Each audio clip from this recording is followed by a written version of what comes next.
Hi mga kapatid, no? Nais ko lang ipaalam sa inyo na gumanti na nga ang Israel sa Iran. Ayon sa ating nakalap, di umano, ang pinatamaan o in-strike ng Israel ay ang mga site na nuclear sa Iran, no? Lahat ng mga lugar na may nuclear doon sa lugar na yon ay pinasabog na ng Israel.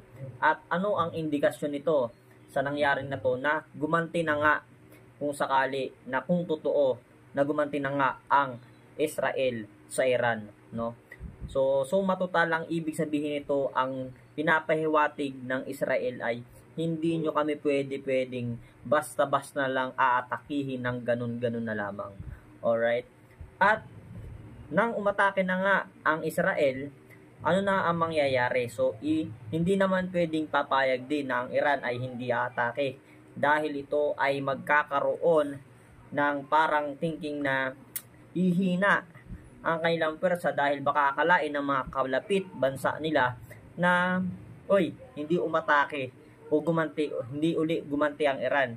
Ito ba ay nangangahulugan na sa isang bansa kasi, mga kapatid, kapag ikay inatake at hindi ka gumanti, no, parang yun ay parang kumbaga ligo na hindi mo kami pwedeng ganyan-ganyanin. So ang mangyayari niyan, maggagantihan na yan.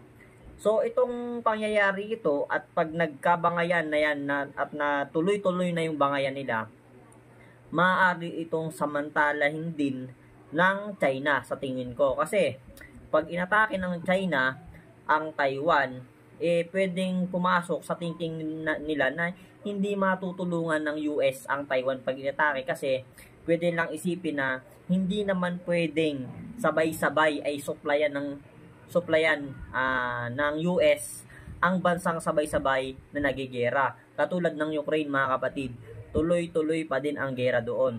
So kung magkakaroon ng tuloy-tuloy na hidwaan ng Iran at Israel, ay tuluyan ng magkakaroon ng sigalot. Hindi lang sa mga bansang ito, sa Ukraine, sa Iran, no, sa Gaza, magkakaroon ito ng epekto sa buong mundo. So ngayon, sa ating nakalap ay nagpatong na ng kabi-kabilang sanksyon ng mga bansa na kakampi ng US at ng Israel sa Iran, no?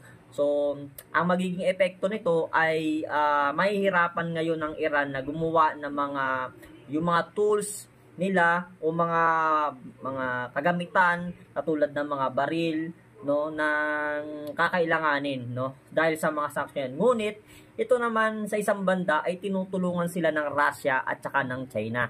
So ano na ang mangyayari? Gusto ko rin ipaalam sa inyo, mga kapatid, na ang balikatan ngayon ay nangyayari sa Pilipinas.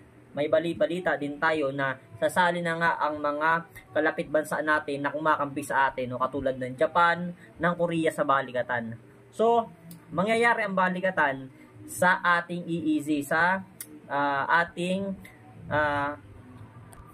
ating exclusive economic zone, no, sa EEZ. So, ano ang mangyayari dito? Kung dati ay ginaganap lang sa isang lugar, no, ang balikatan, ito ngayon ay parang gagawin sa kunwari na nasakop na ng ibang bansa ang isang lugar. So, ito ay napakalaking impact sa China ngayon. Kaya nga galit na galit sila eh. So, ano na mangyayari sa mundo? Dahil ito ay pag nangyari, itong mga haka-haka natin ay hindi lang tumakapekto sa kanilang bansa, ngunit sa lahat, sa buong mundo ito. So, tingnan natin kung anong magiging reaksyon ng Iran sa pagganti ng Israel.